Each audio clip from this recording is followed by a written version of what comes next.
अस्सलाम वालेकुम। 4 दफ़ा की हुकूमत,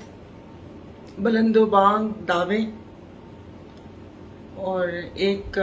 ड्रग डीलर खातून अनमोल उर्फ पिंकी का तमाचा सिंध सरकार के मुंह के ऊपर कि जिसकी वो गूंज पूरे पाकिस्तान में सुनाई दे रही है। बड़े बड़े नाम हमारे वज़ीर आला सिंध सैयद मुराद अली शाह, ज़ियाउल अंजार साहब, मिनिस्टर मुकेश चावला साहब और हमारे आईजी सिंध जावेद आलम ओडो साहब, सलाम है आप लोगों को। कितने मजबूर हैं आप लोग कि आप लोगों का जो गुस्सा है वो एक गरीब शख्स पे उतरता है, कि वो गरीब उस्ताद हों, वो गरीब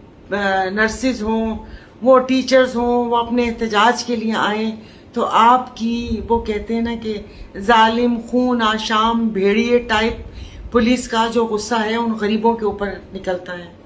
रूरल एरिया की तरफ चले जाएं, वहाँ पर आपके थाने अकूबत खाने बने हुए हैं। जिस तरीके से वहाँ पर गरीबों का कि कोई छोटा सा भी केस होता है उसके ऊपर जिस तरीके से उन पे तशद्दुद होता है और वो सारी चीज़ें होती हैं, तो समझ आ गई कि भाई जितना मर्जी बड़ा नाम हो, जितनी मर्जी दफ़ा आप सीएम बने हुए हो, जितना बड़ा नाम हो कि आप आईजी सिंध बने या आपके पास 6ठी दफ़ा वजारत रही हो, लेकिन सब आप लोग कोई ना कोई एक ना एक पीछे ताकतवर होता है जिससे आप लोग डरते हो,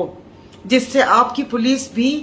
प्रोटोकॉल देने पे मजबूर होती है, जिससे आपके वजीरों को भी नहीं पता चलता और आपको इंटेलिजेंस बेस्ड वो कहते हैं कि खबर के ऊपर कार्रवाई करते हुए उस खातून को गिरफ्तार करना पड़ता है और उस खातून ने आपको सही तरीके से बताया कि आप लोग कहाँ खड़े हो। उससे पहले अरमगान केस भी था, वो भी नहीं हमें पता चला कि उसका क्या हुआ या क्या नहीं हुआ। बहुत ताकतवर लोग थे पीछे। तो मेरे ख्याल में इसके पीछे भी इन खातून के पास बहुत सारे नाम होंगे जिसकी वजह से आप लोग बिल्कुल दुबक के बैठे हुए हो। और जो पुलिस वो जो कहते हैं ना कि जिसको मैं इस इदारे को तो इंसानों में शुमार ही नहीं करती कि यहाँ पर कोई इंसान होंगे, वो उसको ऐसे प्रोटोकॉल दे रहे थे कि जैसे सिंध की नेक्स्ट सीएम वही हैं। तो क्या कहें,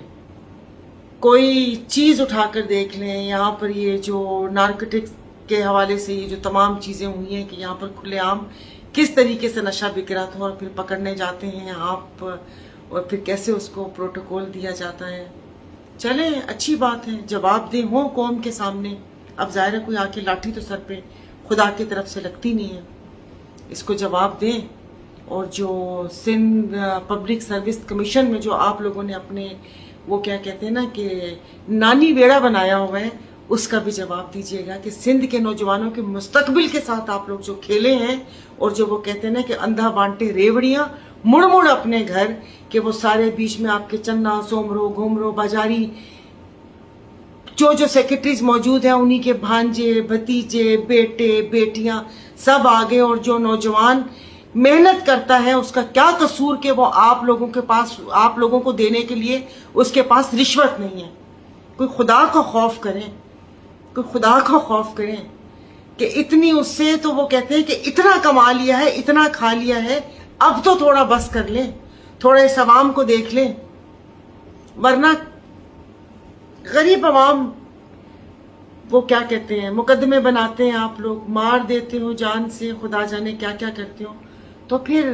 हर दफा फिर एक अनमोल पिंकी आएगी जो आपके मुंह के ऊपर आप लोगों के निजाम के ऊपर एक तमाचा मारती भी चली जाएगी।